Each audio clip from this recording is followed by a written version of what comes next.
everyone. Good evening, everyone. Good evening, everyone. Okay, y'all ready to get this program started? Y'all can say it better, yeah? Yeah. Okay, so we need everyone to grab a seat or sit on the blanket. We're going to kind of gather over here. And we're going to invite Sister Yabade. Everyone should have your papers. We're going to do a small blessing of the land. If you don't have a paper, share with your neighbor. We're going to bless the land here at this community garden. Okay, so we're going to do a blessing of the land, then the introduction, and then we're going to do our film and a brief discussion on food. Y'all ready to talk about food? Are y'all ready to eat? Yes. Are y'all awake? Yes. Yes. Okay, so we're going to do a big thank you. There's a lot of organizations that came together to make this event happen. This is a TULIP event. This is the very first TULIP garden. We want to thank Mr. George Paris for letting us use his land here. We want to thank Mayor Pro Tem Tony Haygood for helping us get our water in the city. Woo! We want to give a big thanks to the Park Service for hiring me and for supporting us. We want to thank Dr. Muja Shakir and Black Belt Deliberative Dialogue Group for hosting this forum tonight. Woo! And we want to give a big thank you to Dr. Lucinia Dunn and the TMCCF Tuskegee Macon County Community Foundation for supporting us. Mr. Guy Trammell and Safe Haven and all the kids out here. And also Jocelyn Zanza and Daniel Neal from Auburn Studios for partnering with us to make this event happen. And Mr. Swanson from Channel 181. And now I'm done thanking people. Oh, and Michelle, y'all, that's my personal assistant right there, and she makes so much happen. Them emails come from her, y'all. All right, and everybody else, we love you. So let's get into this blessing ceremony. So let's ask for some quiet, and you can speak it for us. But. Okay, as Lindsay just said, we are going to invoke the power and the presence of the Most High into this venture. If you're not standing near someone who has a copy of the litany, please go and find somebody who has a piece of paper in their hands. And as you can see, your response, your communal response is, may this garden be a blessing. Everybody ready? So before we do that, let's everybody just take a deep breath and collect ourselves so that we are on one accord.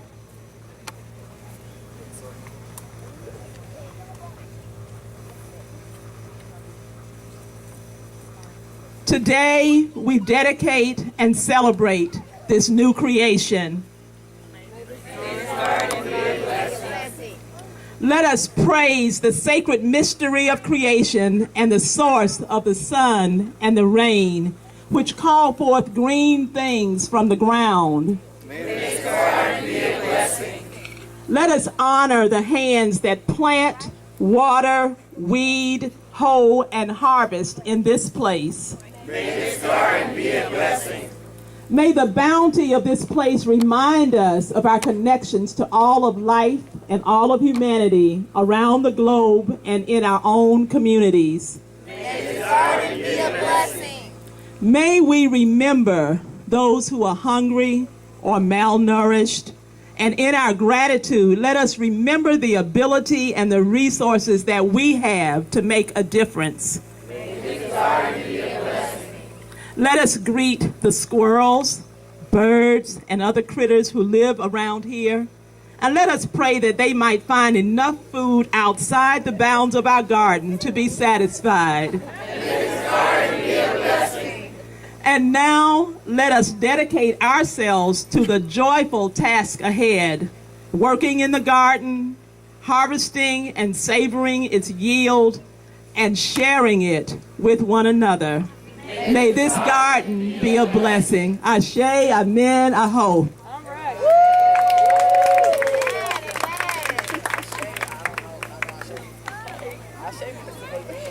Okay. Okay, guys, so really quickly before we start the dialogue, I just want to take like 30 seconds, a moment of silence, and may you all just say your own silent prayer and blessing for this land. So let's just have a moment of silence, bow our heads, and really just say your own blessing and give thanks for this opportunity that we have together. So we can start that now.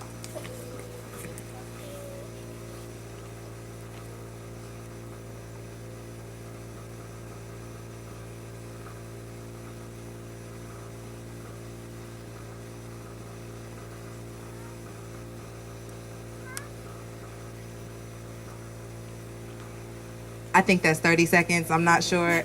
Was it 30 seconds? Yeah, you found it. Oh, it was close? Okay. So we're going to get started with this film dialogue. In about 2 minutes. So we're going to play one more song, but don't leave. In 2 minutes, we're going to start the film and begin the discussion. And I'm going to invite Dr. Shakir and Black Belt up here, and they're going to facilitate us through this discussion. Dialogue portion of this program tonight. My name is Jaslyn Fuller. I'm a senior at Tuskegee University, and I'm the president of the Black Belt Deliberative Dialogue Group. And the Black Belt Deliberative Dialogue Group is a campus and community-based group where we have members who are community members, members who are students, and members who are faculty staff of Tuskegee University. And what we do is we hold dialogues. We like to hold conversations about sensitive topics in the community and things such as this, right, what we're doing, coming together, bring everybody together to discuss on a subject that's really close to all of us in the community and needs to be talked about. So also tonight we're going to watch a short film that was produced by, and I'll let you all introduce yourselves in the film. Daniel and Jocelyn, right? Hello.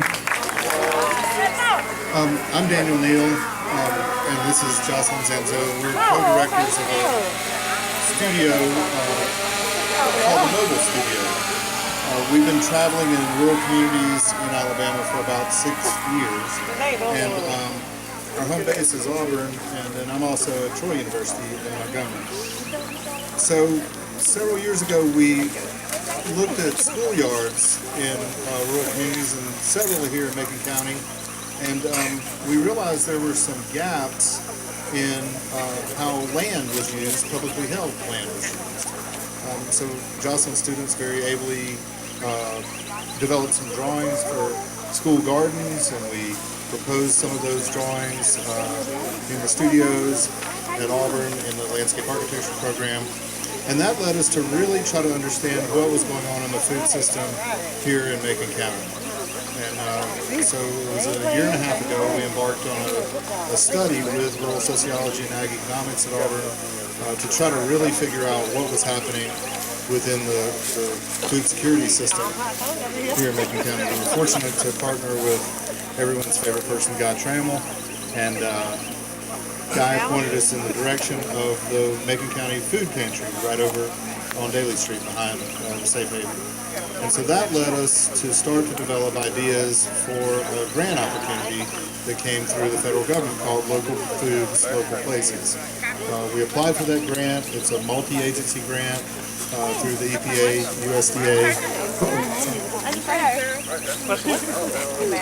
Department of Energy, Department of Transportation, and it's to strengthen food systems and to strengthen entrepreneurial opportunities and revitalization of downtown areas. We applied for that grant, and we were one of the 26 communities in America chosen. We wrote that grant with partners, Tony Haygood here in Tuskegee, and several others. And so we're now in the process of going through these meeting sessions with the federal government to try to decide how to best do this.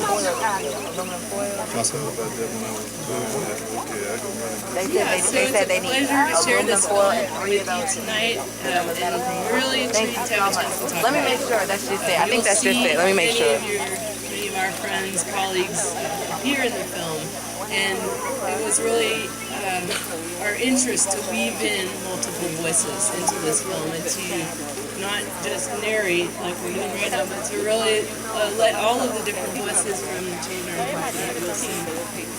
come through. So I'm mostly excited to have a conversation after and your response about both the initiative and the project and where we can go together as we look at... They're going to improvise. They said they're going to improvise. They found some boxes. They're going to improvise.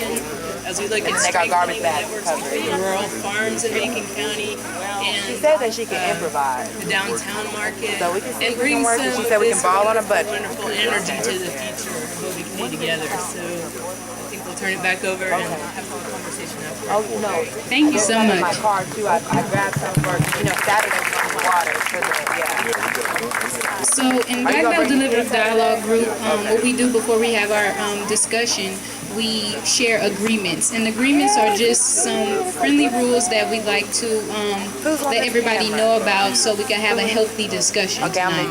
And I'll turn it over to Dr. Shakir, who is the advisor of the Black Belt Deliberative Dialogue Group. Thank you so much. It's such a pleasure to be here. I have to give thanks to, first of all, the Most High. Secondly, to Lindsay Lunsford for all of her very, very hard work. Hey, how you doing? Thank you for coming. So as Jasmine said, I'm going to just talk just a little bit about the agreements that we always introduce to every audience before we open up for a dialogue. We know that we have a lot of really, really powerful people out here with a lot of good ideas, very opinionated folks, and oftentimes we don't get enough opportunities to really talk. So it's important that we have some agreements so that we don't, talk too long, and that we allow each person that wants to speak to have an opportunity to speak. So that would be agreement number one, that we be mindful of how much time we're taking when we have the mic, okay? Agreement number two, basically, I'm not anticipating that we're going to have a lot of controversy. Sometimes we have had discussions where there's a lot of controversy, and we encourage people to respect each other's ideas and to stay open to diverse opinions about things. One of the things that we always say is that a people, a community that can't talk together cannot build together.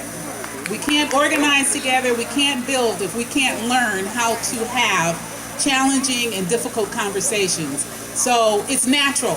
It's natural to not agree, but working through the disagreements is what's important. The other thing is that we always look for action items after we have a dialogue. You know, many of us say that, we do too much talking. That's all we do is just talk, right? But a lot of times the kind of talking that we're doing is not insight oriented. So we want to have a dialogue where we genuinely listen to the different perspectives. And when we say listen, not just with your ears, but listen with your heart and try to understand the perspective of the person that may have a different viewpoint than you. I think that that's satisfactory. As you notice, we are cross-generational, and so I think that that deserves an agreement that we allow if the children, and we know that Guy has done a wonderful job with the Safe Haven youth, and that they know a lot. They have already had some experiences with gardens, and so they sometimes can be our teachers, those of us that don't have experience with gardening. And so we share the mic with the young people, and we want to create a safe space for everybody that's here, but especially for them. Sometimes as elders and as adults, we can take every moment that we have to teach, right? Well, this is not the arena for teaching per se. We just want to allow people to have their moment with the mic, okay? And then we just move it on. So I think that will do. I also just want to say one other thing. Jasmine mentioned that we are a campus community partnership, and I also serve as the professor of occupational therapy. And so if you see some of these young people wearing scrubs, I gave them a class assignment to get involved with TULIP because I think it's important. And that's one of the ways that I make sure that we create this campus partnership with the community campus partnership. So I've got about 7 students out here that have been working with Lindsay, performing different roles and different tasks. And so I encourage all other members of the Tuskegee University family to do likewise. Thank you. All right, thank you. So I guess we'll start the film now. Yeah.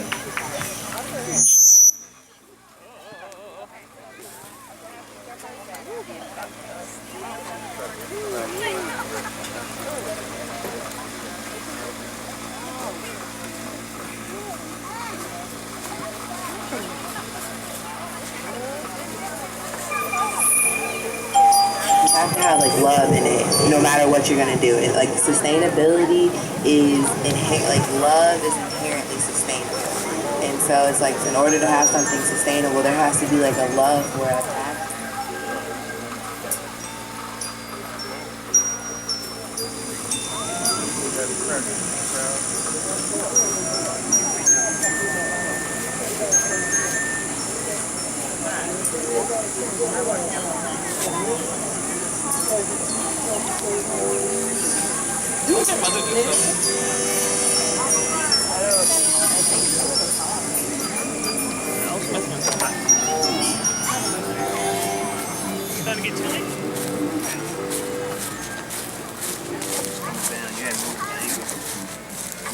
Okay, yeah.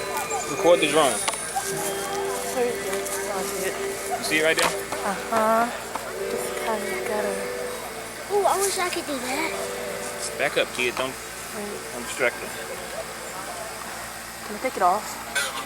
You can do what you want.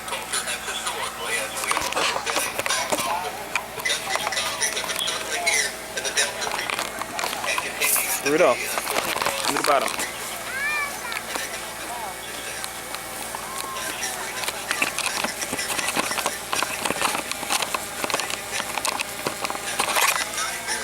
Give me that.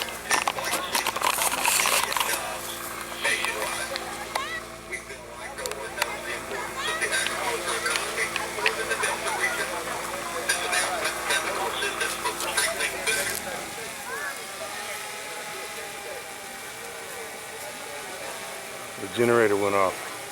Go check the generator. Somebody needs to check it. Yeah, that's theirs right there. Yeah. Might be out of gas. I was asking him earlier. I forgot to ask him earlier how long it was gonna last. That's the first thing I thought about. So I got some extra gas that they needed. I'm gonna go tell him. What do you see now? I got crowd shots. Here you go. Oh, cool. Yeah. All right, make sure you keep them in there. Okay.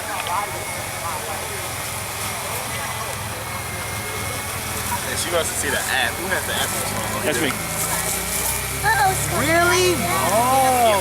Hey. Okay. Run to your mom, huh? Bringing it down. How far you go up? 400. Yeah, we over here. Man. Did you build that or did you buy it like this? You built it? No, we bought it. I know a guy that could build it.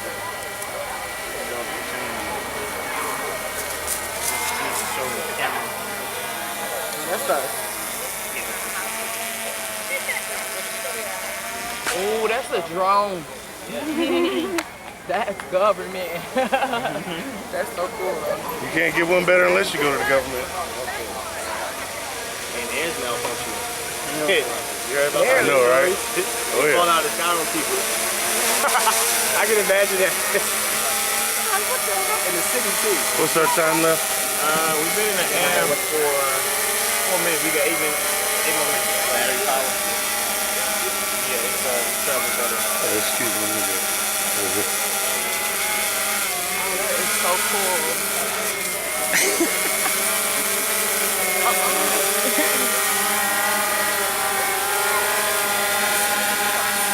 It's a hover. What else they can do? Keep right there. Keep right there.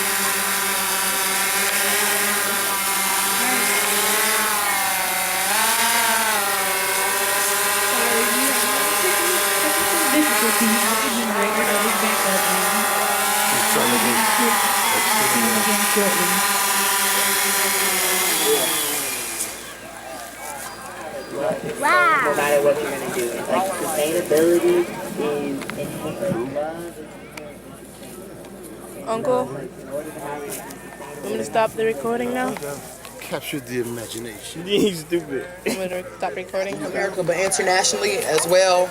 But the South, which has like some of the most fertile land in America, tends to be one of the most poorest areas of America, which is crazy because they actually have all the natural resources that we really need. So to me, that was just kind of interesting to see. Like, I mean, I'm an agricultural business major, so when I saw it, I started thinking about like the balances of power, who really owns the land, what's really going on with it, that's causing the actual people who live on that land to not actually be reaping the benefits of the land. So.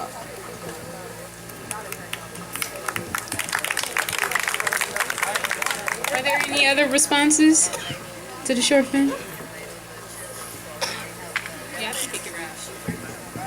I was distracted, but the part that I caught that I really appreciated was that it was sort of like a montage of cultural activities as well that were centered around the agriculture. I like the way they infused the quilts, which is a very important cultural asset of the South and Alabama in particular. And I just noticed the man's hands, I think it was a man's hands when he was peeling the peas, well, shelling the peas. Yeah. You know, and then the film definitely encourages us to get involved and to infuse what we have with increased energy and ideas, the farmers market and other such places that were mentioned.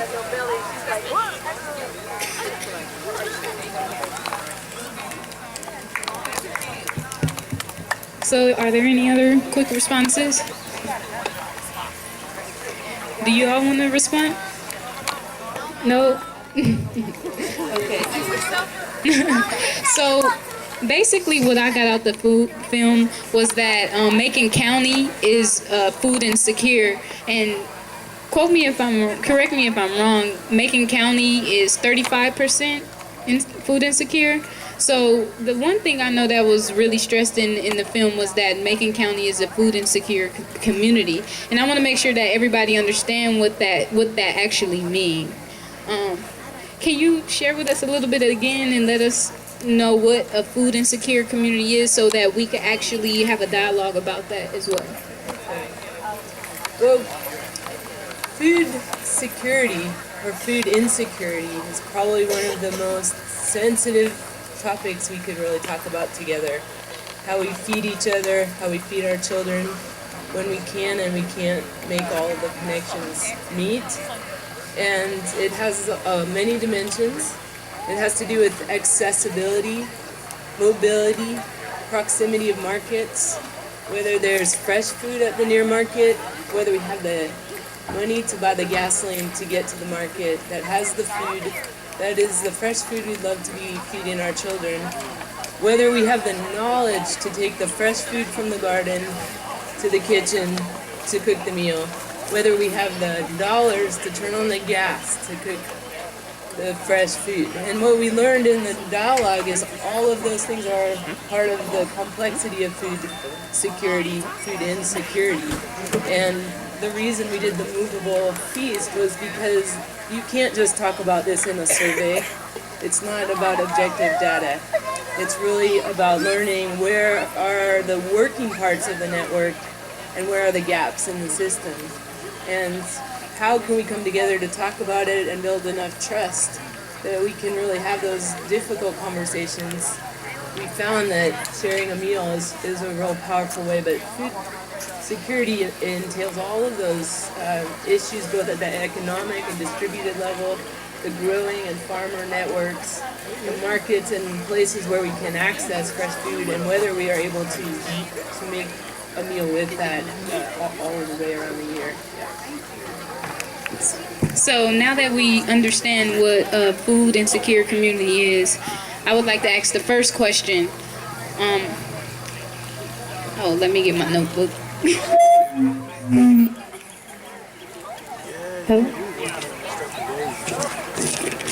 So how do you all think Tuskegee being a food insecure community actually impacts the community? How does it impact the community members? How does it impact the local households? How does it impact you individually?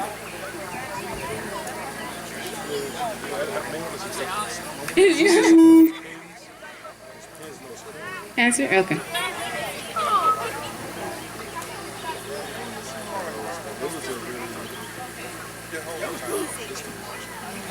Well, it impacts the community because food is essential to our lives, of course, and having access to good food is important. And I think that too often we don't understand that that's what it is in a food insecure community. And so that's it. Stand over here. Any more comments? Anybody want to answer the question? You want to go get it? Go ahead. I was gonna say, you are what you eat. So you are what you eat. So if what you eat is not necessarily healthy or better for you, then you're literally eating yourself into a doctor's office. And if you're in an area like Tuskegee where there aren't many medical centers for you, then you're kind of stuck. You know what I'm saying? You're eating yourself into a situation that you really can't get out of.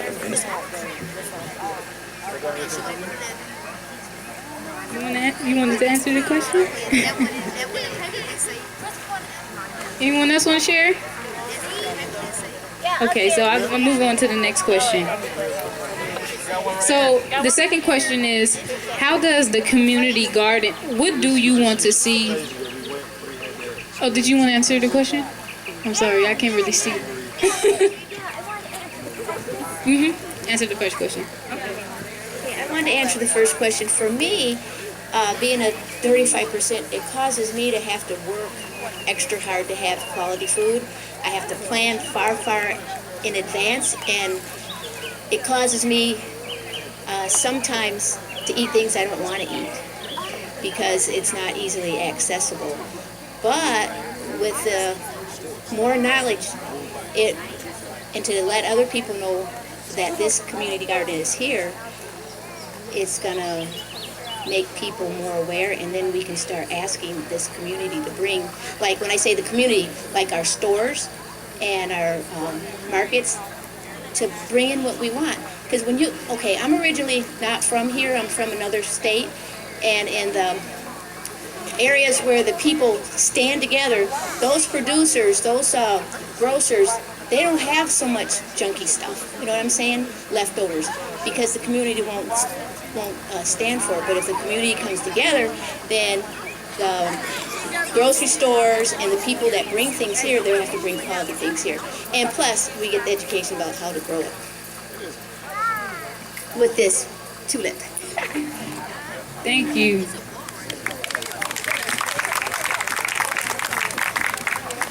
The next question I would want to ask is, what would you like to see in the community garden? A lot of the kids, okay. So we'll go to you, and you. Okay? Remember the order. Stand up and say your name.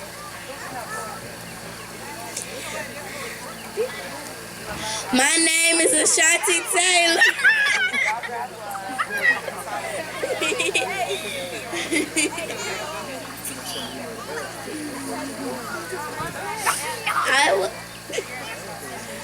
I would like to see in the garden fruits and vegetables. Fruits and vegetables, okay. So you was next. Say your name. My name is Frank Clarice Newton. Fruit, vegetables, watermelon.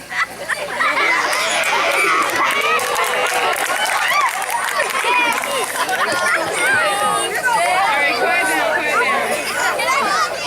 No, it's okay, we gotta get everybody to go. Okay. Hold on. Okay, we want to continue the dialogue, but we also want to start feeding people. So we want to start, we're going to start with our elders. So if you consider yourself an elder, could you please come and start the line over here where the plates are? And after that group of people are taken care of, then we'll get some of the younger people, okay?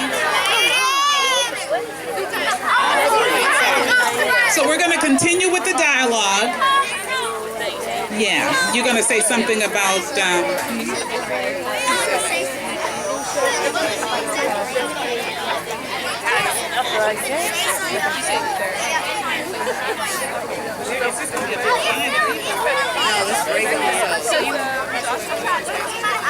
Yeah, okay, so we'll let it go, and then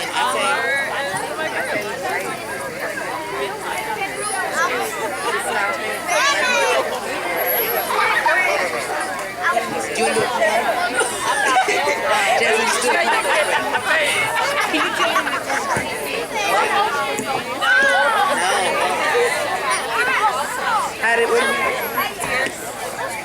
Okay, everyone, so we're going to let this group we're going to let this first group go and eat, and then when they come back, we'll do this middle section, and then when you guys come back, we'll do this last section, and we'll eat, and then we'll start back our dialogue after we get some food in our bellies. Sound good? Clap once if you hear my voice. Clap twice if you hear my voice. Clap 3 times if you like healthy food. Clap 4 times. I just want to hear y'all clap, I'm sorry.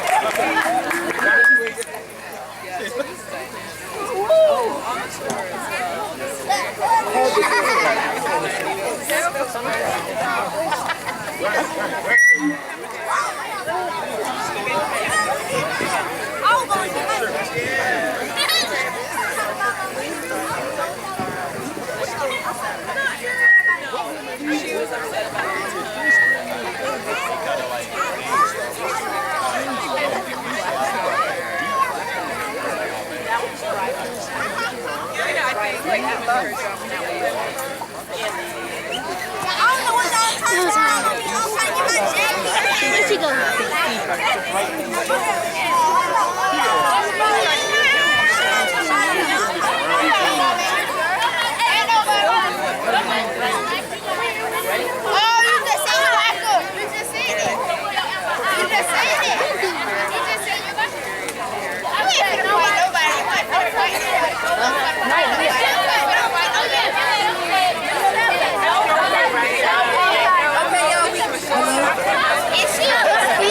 Okay, y'all, we have a word from the chef. She's going to tell us what we have to eat tonight. So, 1 second.